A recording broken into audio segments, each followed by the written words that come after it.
What is going on, everybody? What is going on? Happy New Happy Year. New Year. I am Lawrence Henderson, and we're back with the Hot Takes podcast where we're always seeking to lead with humility, openness, and transparency. And so, y'all, this year we're going to see some new faces. One in particular that I'm pumped about is Gepre is in the house. Hey, everybody. Gepre, what's going on?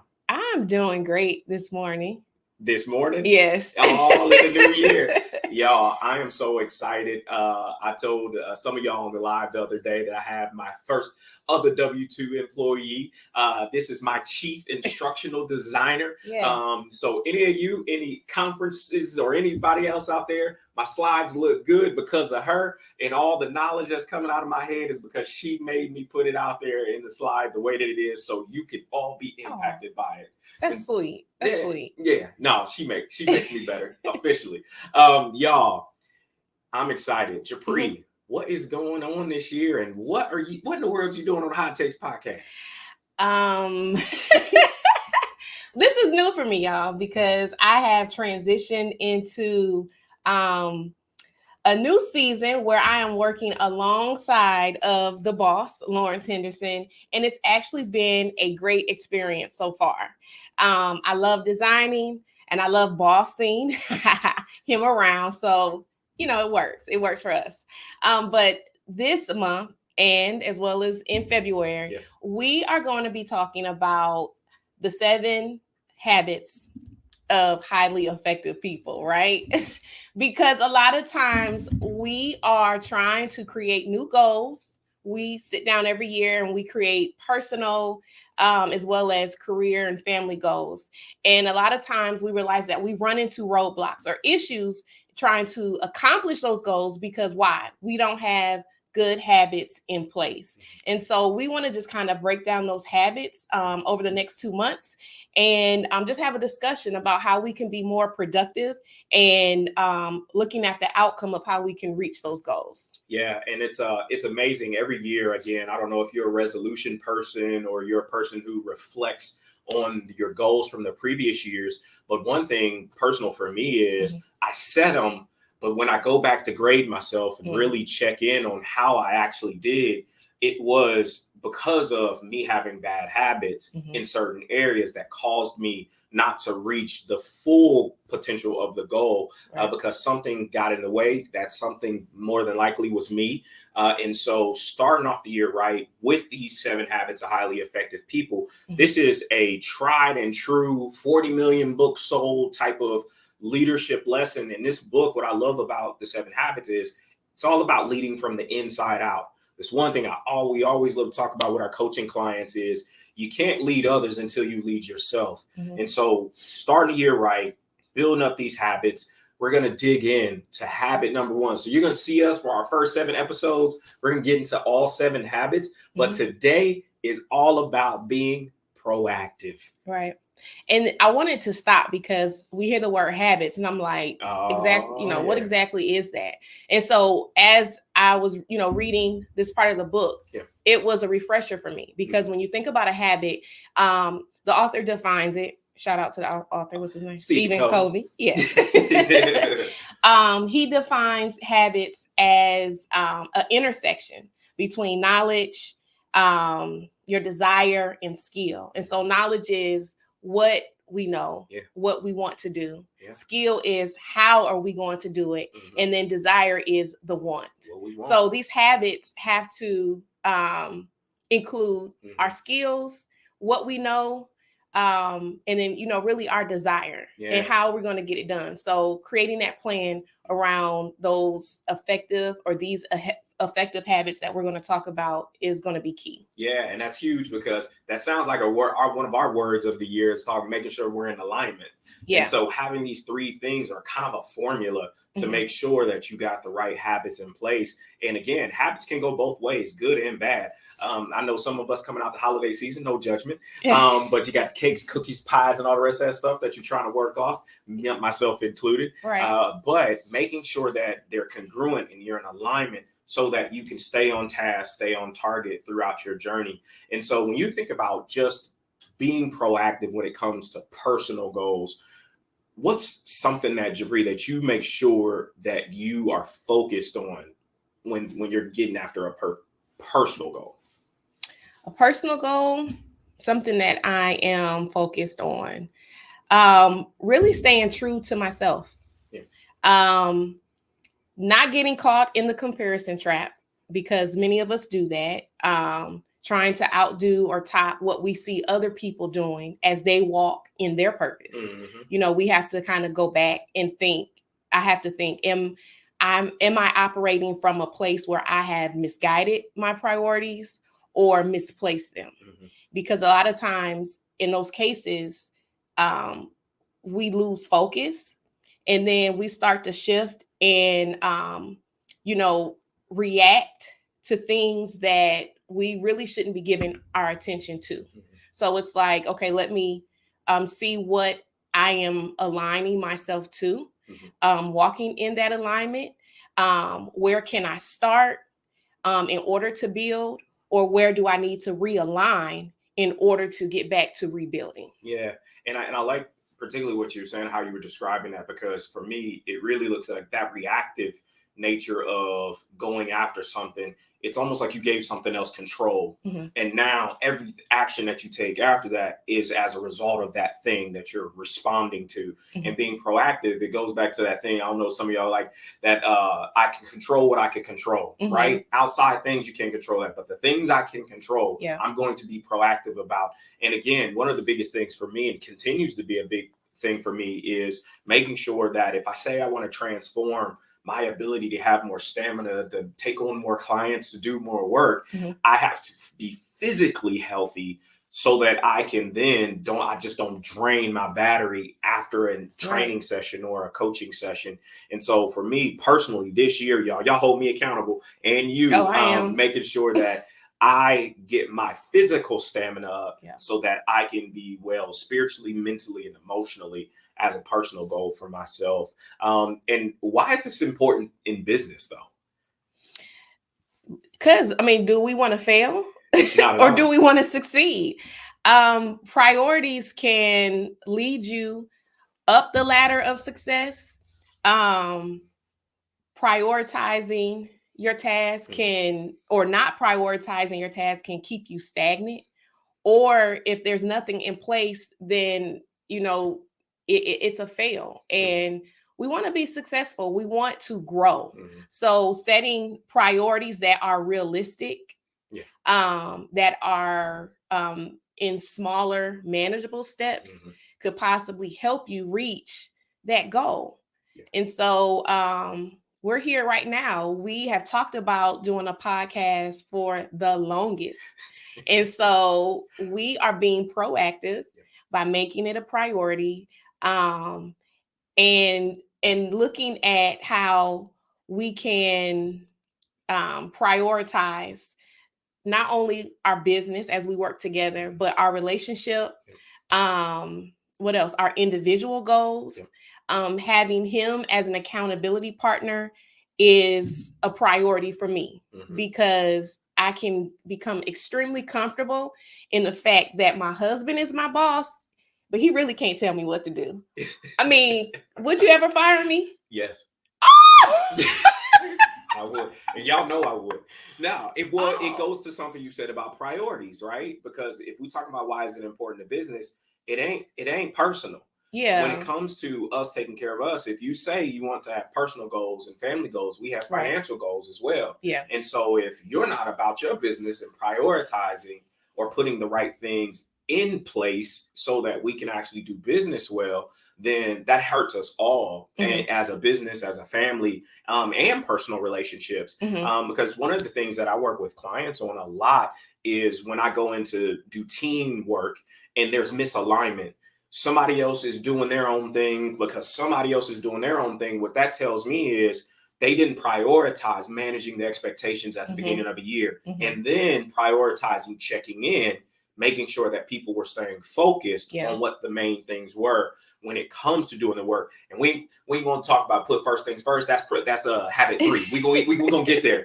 But making sure that priority, I love that word, because how many of you out there have made the comment, and y'all go ahead and finish this one for me, that you're trying to create work-life balance. It's not a thing. It's an exercise in trying to figure out what are my priorities, what am I giving my attention to, so I then can focus on the right things and put the right amount of effort into the things that I have prioritized. That's really what we're talking about. And again, in some of that, some of that you call it as kind of misguided and misplaced of priorities. Yeah.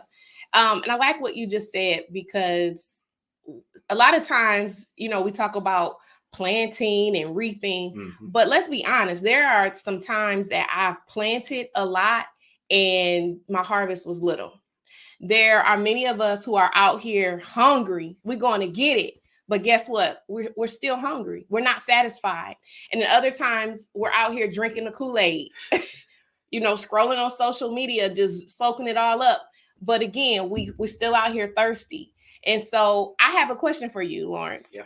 I want to know, how do you identify the areas in your life that you are not in alignment with, or how can you get in alignment? Because I know that was your word when you first started, and it's starting to come up for me now. So alignment, priorities, how do you associate those together? I mentioned the word earlier, kind of congruence, and with that being in, we're going to work hard. I desire to work hard. That's kind of one of my models of service and doing those things. But it's when you're working hard on the wrong things, and that harvesting, you planted a lot, but little harvest. And so, if you're farming like that, tilling the ground, like they rotate where they plant, because the ground and the nutrients have been sucked out. That's why they rotate the plow. Well, for you, if you keep saying, I keep plowing, and I keep planting and keep planting, look, and Siri is trying to jump in on this conversation, but it's one of those situations where you're planting in the wrong places and you didn't actually evaluate and be truthful with yourself. That thing you were working hard at or hustling or grinding about, it didn't actually fit who you personally and naturally are supposed to be. And that's like, I was scrolling Instagram last week, and I came across this old Nipsey Hussle recording where he said, your lane is empty. Your lane is empty. You still got to ride that ride. You still got to travel that lane, but your lane is empty. And when I feel out of alignment is when I see myself looking to the left or to the right, comparing myself or trying to do something I saw somebody else do. And again, shout out to everybody out there who's winning it, but there is a way for you to win that feels true to you. And when something doesn't feel true to you, that's when I know I'm off, and I need to sit back, take it and evaluate what I've been doing, how I've been doing it, and then getting into practice doing something else and getting back to the right priorities. And this is shout out to my coaches. This is also where you check in with your village too. Really have people around you who can actually help you, craft some plans around different things. So that's also what I do too. So acknowledging, what I'm hearing is acknowledging your mistakes and then learning from them as well. Yeah. So this is good.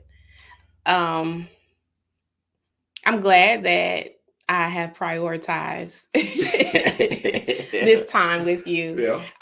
Before we head out, I do have a question that I wanted to throw out to you. Okay.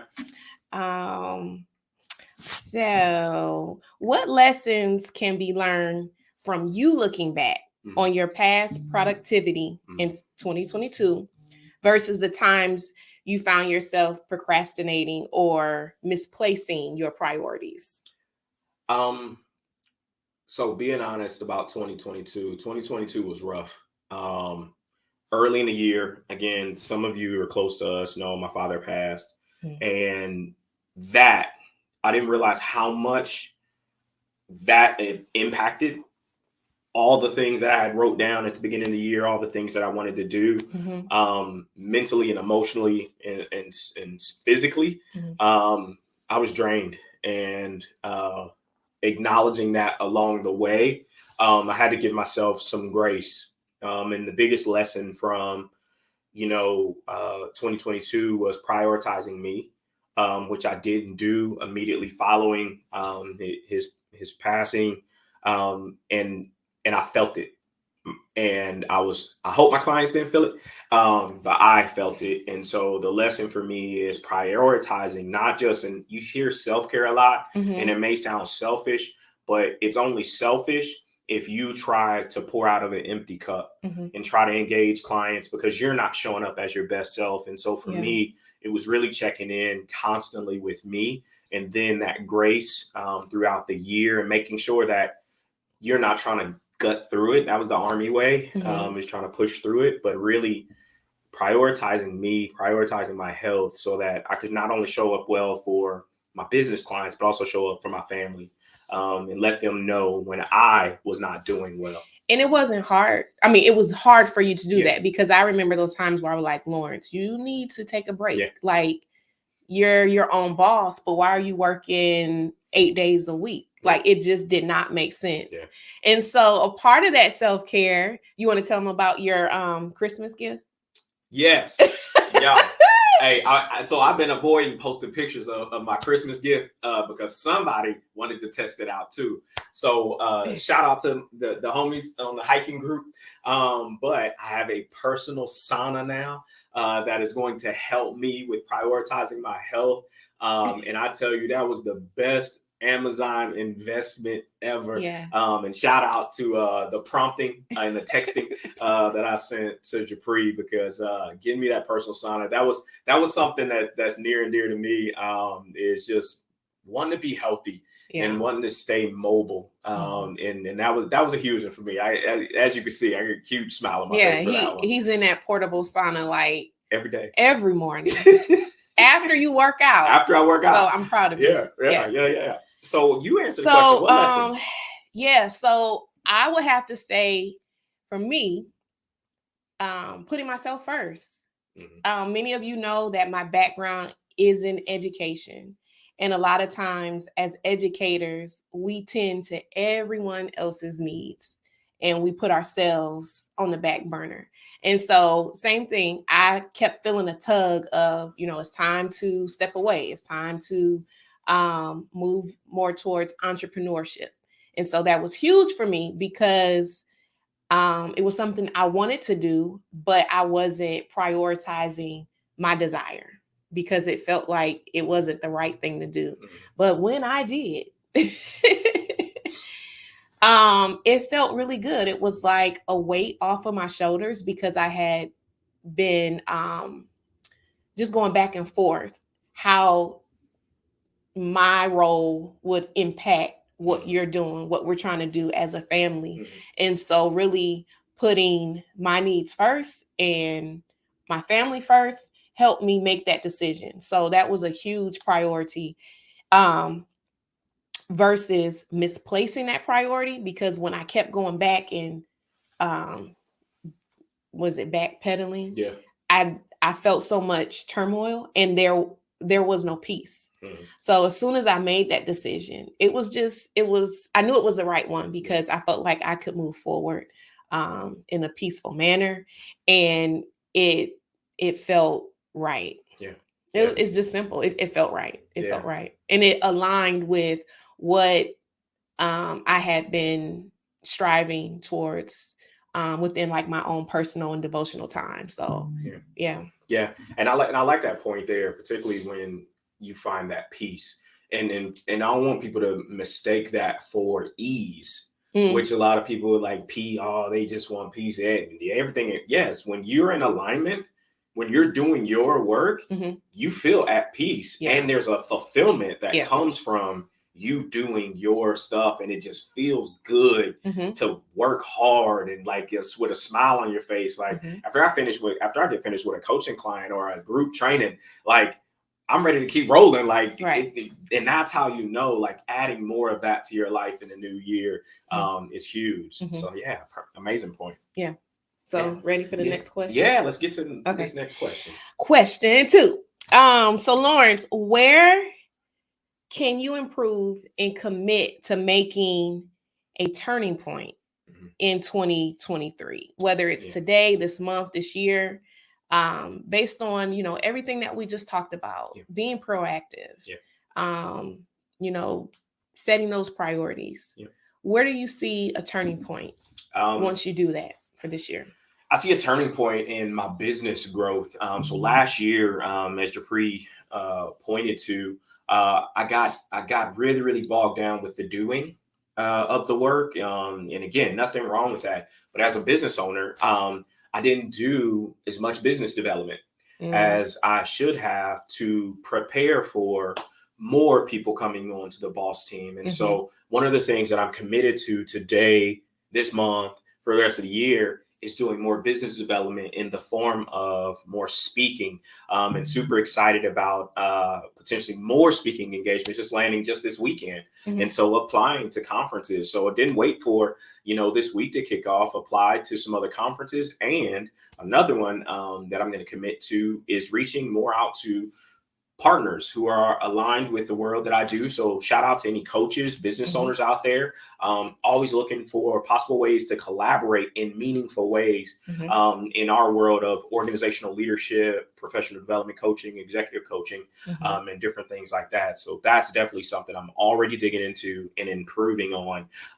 And we should be harvesting a lot in 2024. What about you? So for me, it is planning out my priorities. Okay. That may sound weird, but really writing out what's important, what needs to take place.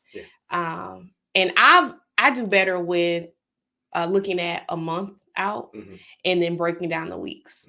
And then one thing that I've also started doing, shout out to my focus group out there, is holding myself accountable. So during a certain start time and a certain end time, I'm logged on to a live working session with other successful women, and we put our mics on mute, cameras on or off, and we get to work, whether it's me working on school assignments as I knock out this 3rd degree, or starting the completion of my coaching certification. So that's going to be a turning point when I start to say, you know what, Gepre, continue to do what you are supposed to do in this month, in this year, and stop hiding. I feel like 2022 was a year of hibernation for me. Like ever since COVID, like I just didn't want to come out the house. I was still sheltered in place. No, seriously, like mentally, I did not want to do anything. I'm like, I'm chill. I love it. My introvertedness was like, what's wrong with being in the house? And so now 2023, I need to come out of hibernation, and I need to set those priorities in place and create a plan to move forward. So I will be working on my coaching plan with, doing my pro bono, completing the classes, figuring out my role in boss, because just because I'm working with you, I still need to make sure I'm in alignment in this role, and being purposeful in our work together. Definitely. Yeah. No, amazing response. So for you out there, we want y'all to blow up the comments. What and where are you going to improve, commit to for this new year, whether it again today, this month, next year? And I want you to answer, how can the community of leaders and coaches support you? So definitely drop that in the chat and in the comment section, whether you're watching this live or you're watching the hashtag replay. Be proactive. That's what this was all about, being proactive in the new year. So any last words before we get out of here? I think this one okay. I was extremely nervous. I have like 3 sheets of notes that I barely looked at during our podcast. And so this for me is an opportunity for me to branch out and do it with you, babe. Top. You did amazing. You did amazing. And guess what? I'm not sure I understand. Yes, Siri, you do understand. She committed to being great on this podcast. But one of the biggest things that Gepre just shouted out, real time, y'all, is about being proactive, being prepared, not being reactive to the moment and just showing up for the interview. She prepared, and now she didn't even need to look at her notes because it was already coming from the inside out. Boom. Boom. Bam. Come on. All right, y'all. Well, hey, it's been an absolute amazing time that we spent with you today. So keep tuning in. And if you are a speaker, a coach, organizational leadership, a practitioner, please reach out because, again, I want to highlight you in other Boss episodes. So please direct message me so we can connect in this new year and be super intentional about how we use these stages and our voices. So until next time, make sure you commit to being humble, open, and transparent in every interaction that you have in everyday life. Let's be hot, y'all. Let's be hot.